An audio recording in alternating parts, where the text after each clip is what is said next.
Good afternoon, viewers, and good afternoon to you, Teacher Gladys. Juffrou, as I am comfortable to say, we are so fortunate and privileged and honored to have this time with you and have a nice discussion. And we can't wait to hear what you've got to say. And I just want to recognize that Teacher Gladys, or Juffrou Gladys Marais, is one of the oldest living teachers. And if I'm not mistaken, 93? That's right. 93 years old and still young and energetic. And we are so honored to have you here, Teacher Gladys. So viewers, on this note, we're gonna just have a moment of celebration and celebrating the legacies of two of our very prominent teachers way, way back then, to celebrate their legacy, and it's a great honor to having them this afternoon. So Teacher Gladys, how are you today? I'm feeling a bit nervous, but I'm quite fine, thank you. It's great to hear, it's great to hear. And teacher, I would like to ask you, and I'm going to say Yafi, I'm going to ask you if you can just give us a little bit of your background, where you grew up, where you started your school, and how did it came about that you landed up at Joe Solomon? Okay. Well, I was born in Durban on the 29th of January 1930. My mummy died while we were still very young children. So my father decided to bring us to Bloemfontein to be close to our relatives here. Sorry. We stayed here for about, I think it must have been about 3 or 4 years when my father met up with this teacher from Kimberley who was teaching in Bloemfontein. And then he got married to her. And as a result of that, we moved to Kimberley, where I spent most of my younger years. I started schooling in Durban at St. Albert Street Primary School. And I can't remember much of that, but I was there for quite a number of years. And then when I came to Bloemfontein, I also attended the Dr. Block, what was it known then as? Heatherdale, yes, Heatherdale School. And I had to start from scratch again because my father felt that the change over from English medium to Afrikaans would affect us, in our progress. But I was fortunate enough to be promoted within a year to get back to the class that I really was in. And then after his second marriage, when I went to Kimberley, I completed my primary school education at what is it? Trokam, at any rate, yes. And then from there, I went on to William Prescott High to do my secondary education, where I matriculated. And after my matriculation, I went to Cape Town to do my teacher's training at Hewitt Training College. The famous Hewitt. Yes. So, when I had completed that, I decided to come back to Bloemfontein because the other siblings were all here and I wanted to be close to my relatives. Well, I came back in 1950, I think it was, yeah. And my first appointment to the school here, the Heatherdale School, was a substitute appointment. Mr. Solomon, Mr. Joe Solomon, was an official in the soccer team. and he had to accompany them to Cape Town where they had a tournament. So he asked me if I'd substitute for him. It was for about 2 weeks. But at least it gave me a little bit of an insight into what the relationship between pupil and teacher was. It was very short, but I had that insight. And from there, in 1952, I was appointed on the staff. The principal then was Mr. De Vos. Mm-hmm.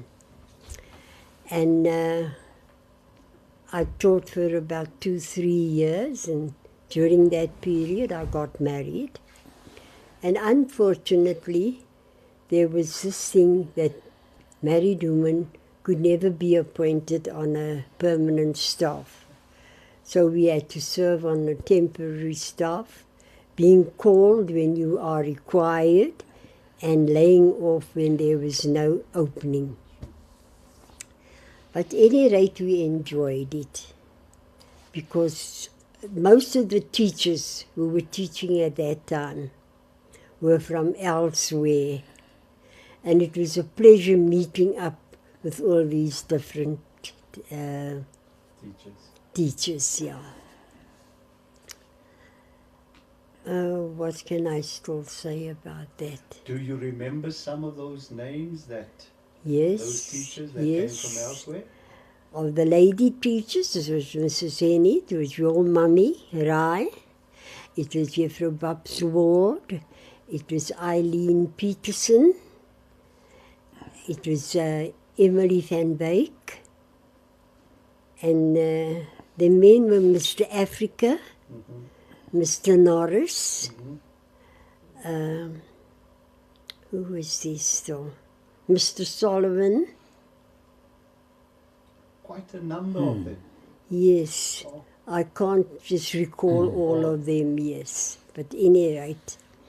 And most of them were from elsewhere that came to settle in Bloemfontein, yes. And it was a very nice atmosphere at the school. I really enjoyed it, yeah. So all the, let me say, the teachers that came from elsewhere, it was almost like a reunion and a close bond amongst all these teachers that came from elsewhere to come and give teaching at Heatherdale back then. You can't So say, it must yeah. have been an exciting time. Do you have a comment on that, meneer? No, sir. Not at this point in time. Okay, Juffrou,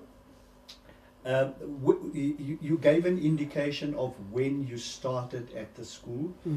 First as a relief teacher for 2 weeks, and thereafter the so-called temporary permanent employment. Yes. The temporary permanent, because of the law at that time. So ultimately, was that for the rest of your life? Were you never appointed full-time? Where you enjoyed benefits like pension, which the other teachers got? Well, it remained, we remained on this temporary permanent staff until we retired. But at least they did think about the pension part of it. And we contributed toward it. And most of the teachers who had retired while the time that I had retired got pensions.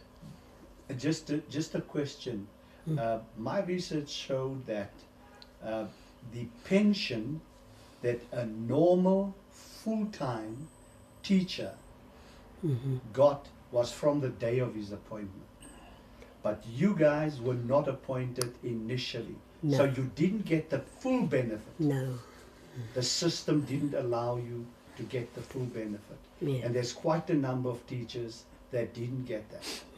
But I also believe that this is a case that I want to throw back at the unions to still fight for those the injustices that took place at that time. Because there are rumors, I haven't got confirmation yet, that some of the teachers in the Western Cape got full pensions in comparison to the other teachers. So we'll leave it for there, and we'll ask our team to look further into this, because I think I just wanted our listeners to observe what has happened in the past, and what you as a teacher and teachers had to endure despite the injustices caused to you at that time. Teacher, tell me, what was the highlight in your career at Joe Solomon? Can I just say something about pensions and Sure. that? You know, even the bonuses, we were deprived of that too. I'm glad you raised it. I'm glad you raised it. I forgot about that. Yes. So it's even a double whammy as far as that is concerned. But just on to the next one, and thank you for raising that. Your highlight at Joe Solomon. And thereafter, I would like you to give us a little bit more about your family as well, your children, if you'd like to elaborate on that. But give us the highlight of Joe Solomon first. My highlight on Joe Solomon, I don't know whether it's proper for me to say this. I don't want it to be centered around myself. But unfortunately, it does involve that. You know, we had inspectors coming in and out, doing their job too. And on one occasion, an inspector came. I can't remember his name. In fact, I wonder if Mr. Frisch could. I think he was a Jordan, if I'm not mistaken. But at any rate, he came to do inspection. And the teachers were used to this idea that when we have an inspection, they normally start from the sub-A class and move along until they reach the standard 6 classes. But this inspector had an entirely different way of doing his inspection.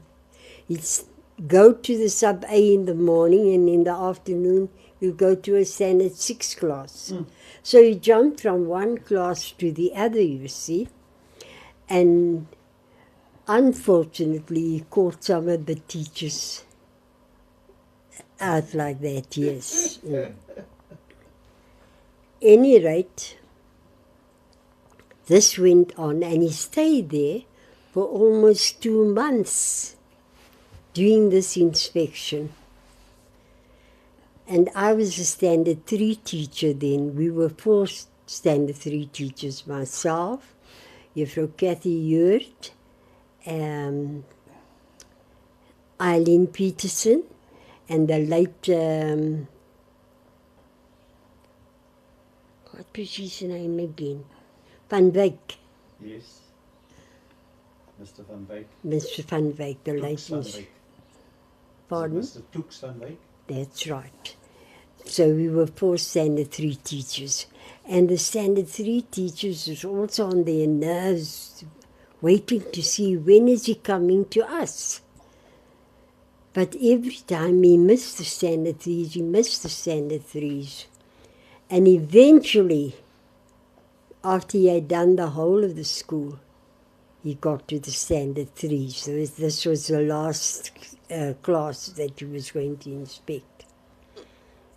And this morning I heard a knock at the door, and I went to the door, and Mr. Solomons and the inspector was standing there. Introduced me to him, and I welcomed him in. So he says to me, the inspector, Juffrou, ek kom nie lang bly nie, want ek is nou al baie moeg. En ek is seker julle is net so moeg nou om my hier te hê. Oh, and I felt so happy about it. Well, he's not going to stay too long. So I offered him a seat, and I put my children's books, whatever he required, I put it down to him. And he says to me, you go on. And I turned to my class and I went on with it was a mathematics lesson, wiskunde, and we were doing that. So he's going through the books, and he says, interrupts him and says, sorry, but can I just ask your children a few questions? So I said, by all means. And he comes and he stands in front of them and he says, weet julle wat, kinders? Ek het gesien julle juffrou het verdamping en kondensasie met julle bespreek. Ek wonder wie van julle kan vir my sê wat julle verstaan daarbij. Wat beteken verdamping? Wat beteken Oh, and I got a shock because it was almost the whole class hands that went up. And he chose a boy, James Niemand. I said, oh, please, God, let James do the right thing. And he asked James to, and I explained what he understood by that. And James did it perfect. Wow. Perfectly. So he turned around and he said to me, weet jy, juffrou, ek het dit so geniet in jou klas in, that I overstayed my stay. Because we just came for one period, but we stayed there from the beginning to the interval. Mm-hmm. En hy sê, hy sê, ek kan jou verseker, dat selfs een hoërskoolleerling sal in staat wees om dit so te verduidelik as really good. You know, I felt not happy for myself, but happy that at least the children understood what I was trying to carry over to them. Well, it's a great honor and acknowledgement of your ability to teach with understanding that the learners understand. I think today in society, you find that teachers teach, but the learners don't grasp. No. And that is what's lacking in today's society. But thank you. And that's the teachers of that era. They could relate. Hulle kon vir jou iets verduidelik dat jy verstaan. En as jy hom nie het nie, dan gaan hy jou weer vra tot jy hom het. En dit is wat 'n regte hoogtepunt is, juffrou. Juffrou, die tweede deel. Jy weet, kan ek net vir 'n bietjie nog uitbrei daarop? Yes. En nadat we ons, can I change over in Afrikaans? Absolutely, and English Afrikaans doesn't matter. Okay. En nadat ons onze pauze gehad het, ons is binnen in die klas, daar kom 'n klop weer aan die deur. En ek stap deur toe, maak dit oop, en hier staan meneer Joe Solomons. En ek dink, o vader, het iets nou gebeur, die inspekteur was dan so tevrede met die kinders respons. Hy sê vir my, weet jy wat, jy het ons skool gesave, Hy sê, ek wil graag vat en omhels en soen. I said, go ahead, Mr. Solomon. We were standing at the door and he grabbed me and he kissed me. And I said to myself, oh, this is my reward of teaching. Nou, juffrou, dit is een van die goed wat 'n mens moet celebrate. That the camaraderie amongst the teachers.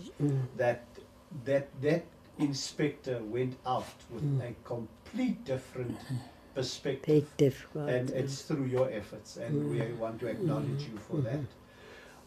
Tell me about your children, your family. Well, I had 5 children, 4 girls and 1 boy. You know my children, Tony, Anthony, Merle, Velda, Davida and Irma. Tony has passed on now. He was very interested in politics. He was a child that was well read. He was very well read. He took after my father. And he was a very patient listener too. He could sit for hours and listen to someone talking, and he just interject in between and explain things. Then I had Merle. Merle is my eldest daughter, as I said this morning to you when you inquired about her. She's not doing too well, yes. Then there's Velda. Velda's resident in America. She married an American. They moved to America, and she comes down yearly to see the family. And what else can I say about? And she's very, very settled and happy there. Then there's Davida.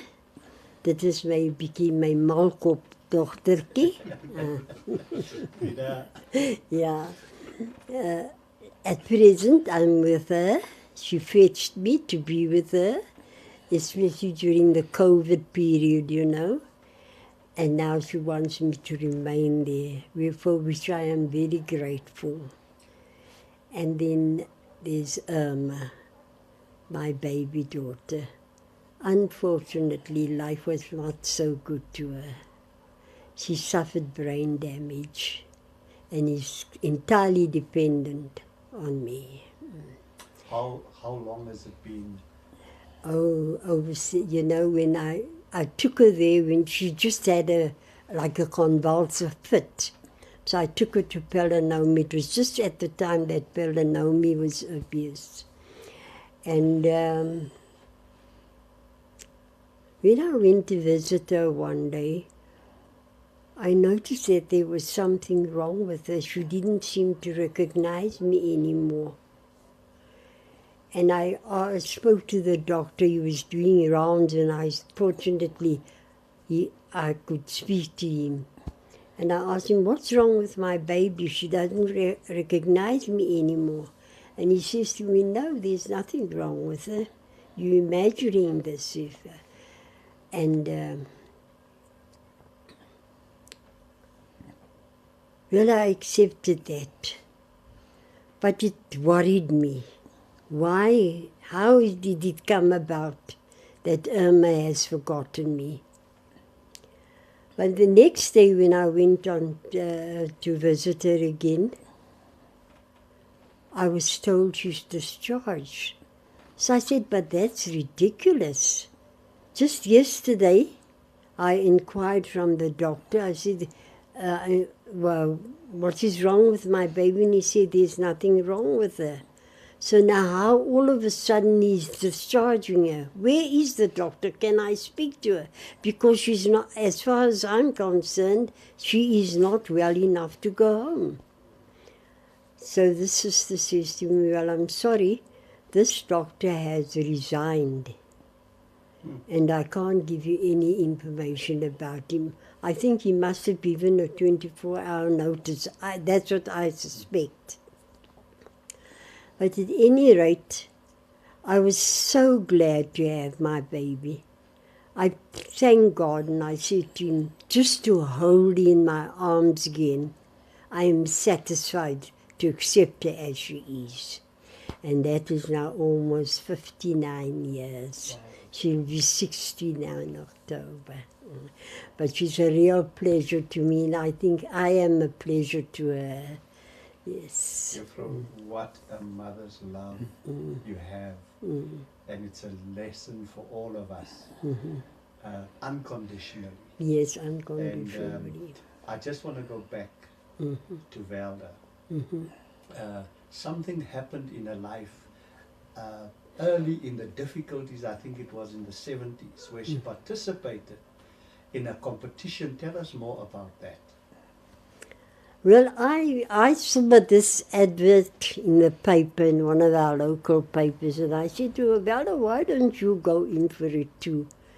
I said, you never know if you're lucky enough to win a prize like that, and you'll see the other side of the world, because that was one of the consolation prizes they received.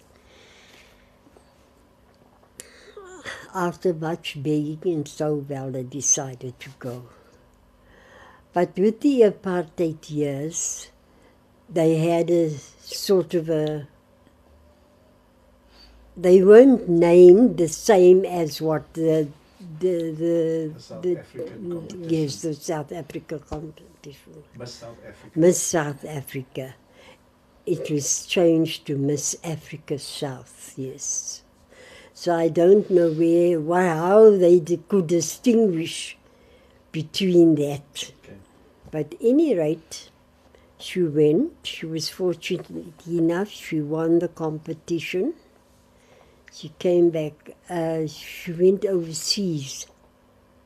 I think it was, that was one of the prizes she had won.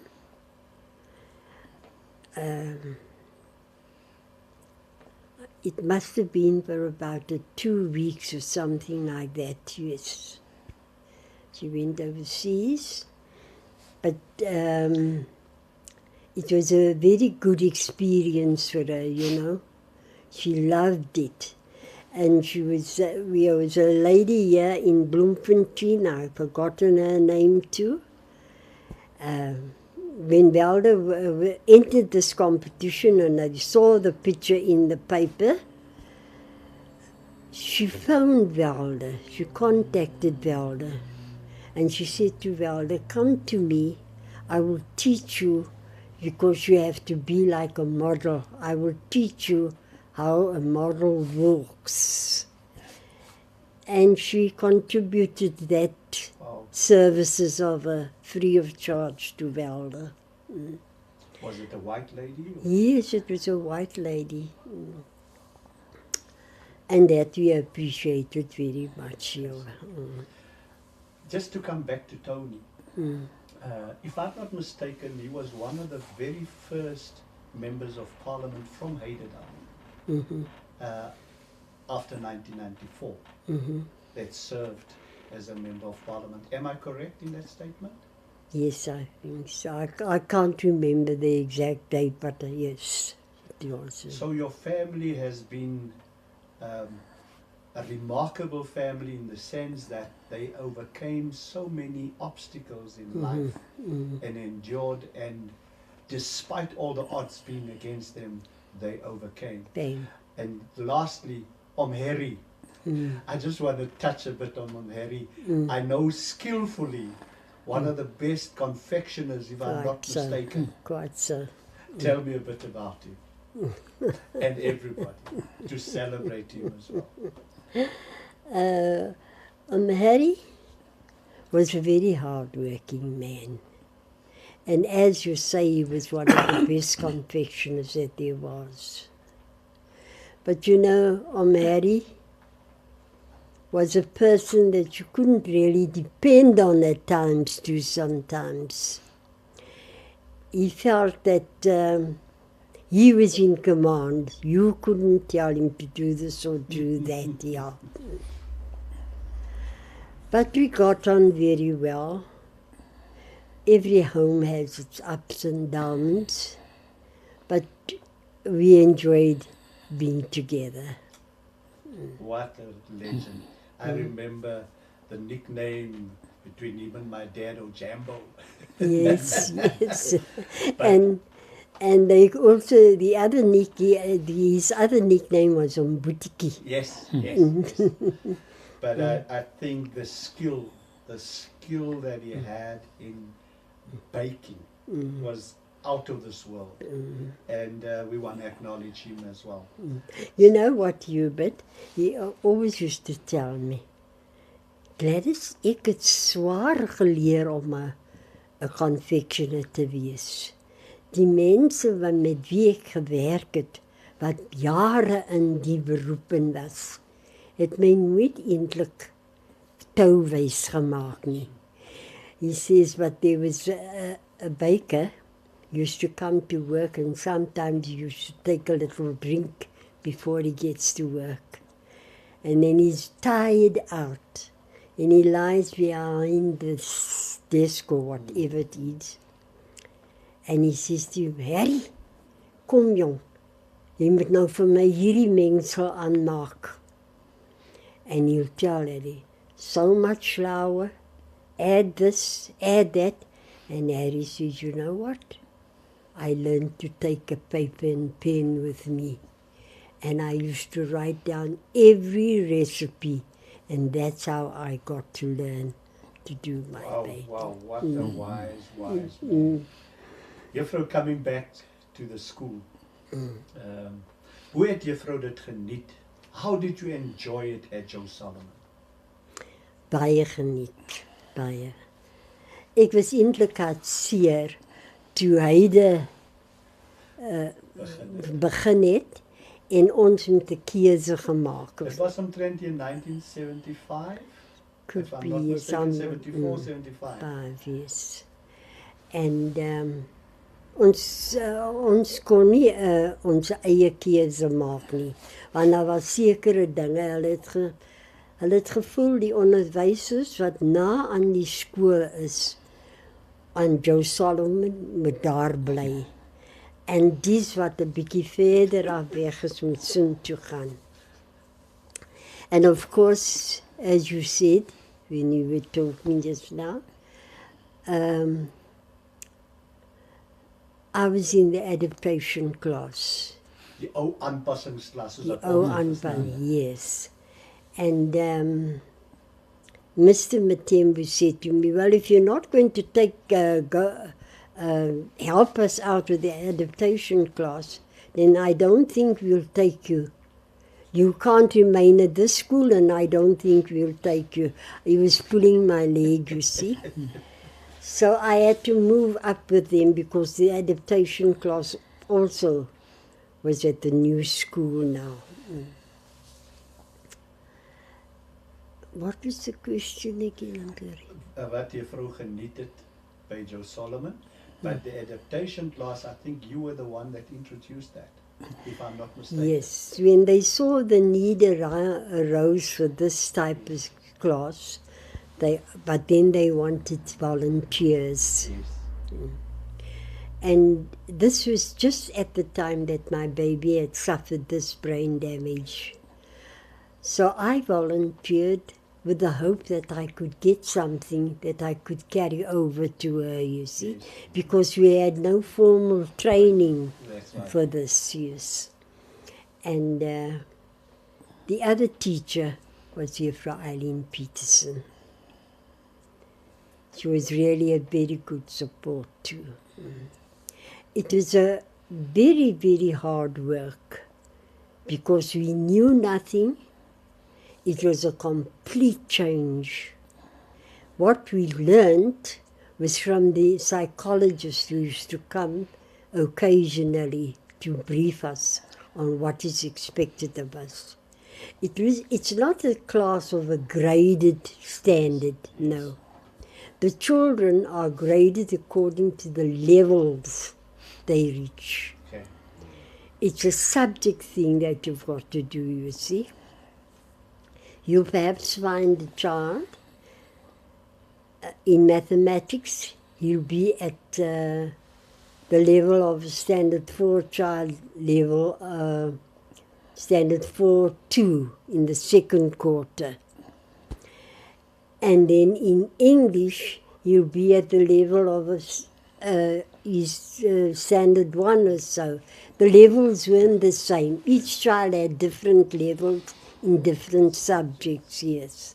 So it was very tough work. We used to sit sometimes throughout the night preparing our things. Yeah. Going to bed for about an hour or two, getting up and going to school. But eventually we got used to what was expected of us, yeah. En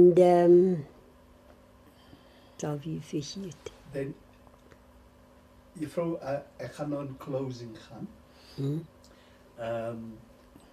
Because I think it was a remarkable achievement with the adaptation classes that were there. And it's special needs that you catered for, and adjusting to each child at the level at which he needs to be helped. Yes. Which is not easy. And I know about quite a number of those kids that came through your class, and a few of the other teachers that are very successful carpenters, mechanics, because the motor skills you've enhanced.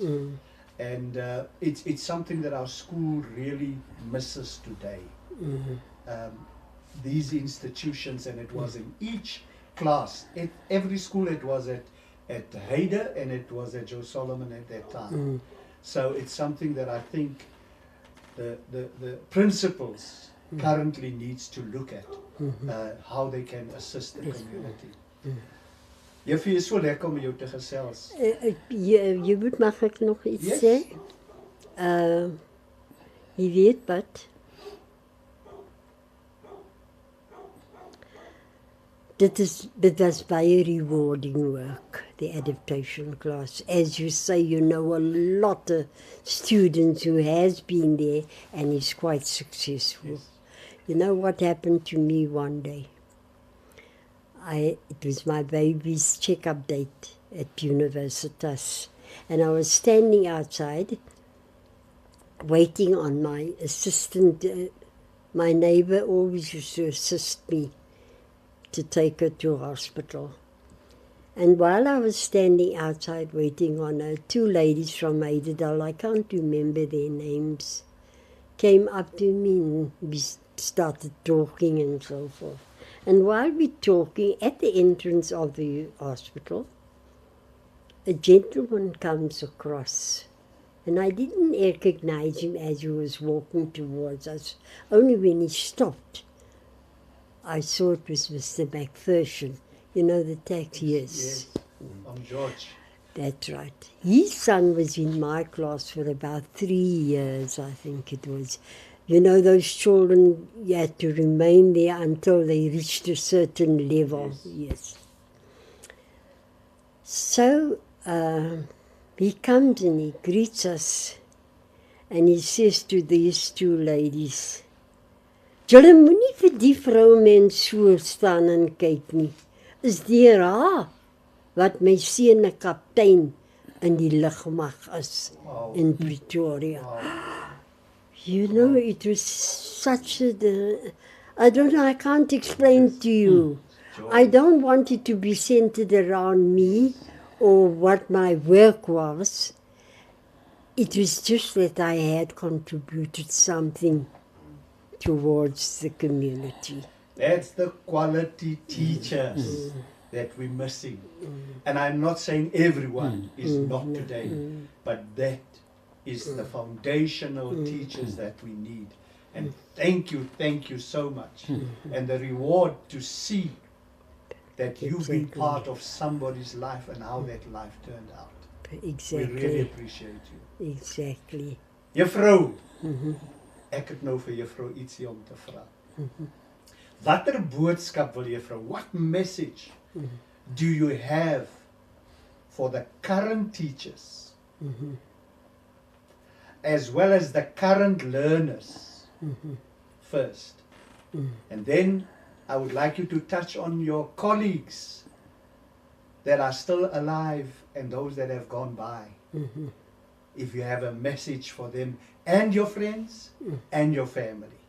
So we'll start off first with the current learners and teachers. With the current teachers, I will say, carry on. You're doing a very, very noble job. Remember that Jesus Christ himself was a teacher. Yes. And by teaching, we learn to impart knowledge to so many. The rewards are great, not monetary-wise, but when you see and you hear, and, oh, this one is in my class, he's a doctor today. Or that one, I taught that one, and he's a teacher today. There would be no professions if there weren't teachers. That's true. And to the learners, I want to say, they must enjoy going to school. We don't just go to school to learn to read and write, but we go to school to learn to reason, to think, so that we are equipped in our lives for whatever challenge we meet up with. Powerful, Juffrou, powerful. Learn to reason. Something, a good takeaway. To your old colleagues, your friends that have gone by, their families, what message do you have for them? It was a joy knowing them. It was a joy working together with them. God bless all those who have passed on. We still miss you, we think of you. I even dream of them sometimes here. And to the present day teacher, to my friends, the same. I wish them all the best in life. And lastly, to your family, your children. I hope they're going to be satisfied when they see this, what's happening today. And don't say, oh, Mommy, you didn't behave well. But I also wish them all the best. May God direct their paths, and may they have a long and blessed life. To my children, my grandchildren, my great-grandchildren, and I have a great-great child too. To them, I want to say I love them all. And thank you to the way they behave towards me. May God bless them, direct their paths, and bless them with long life and happiness. Thank you, Juffrou. Ek is sprakeloos om hier te sit voor u. Om u net te celebrate en vir u dankie te sê vir wat u vir die hele gemeenskap gedoen het en beteken het in ons lewe. Die fondasie wat u gelê het, die dissipline en u bydra. Ons leer uit die lewe wat onvoorwaardelike liefde is. En ons wil vir Juffrou alles wat mooi is toewens vorentoe. Goeie gesondheid. Juffrou, you enjoying the best years of your life, and you still look younger than I am. Oh, no. So God bless you, Juffrou. Thank you And so much. It was awesome having you this time to share Thank you. with you. Thank you.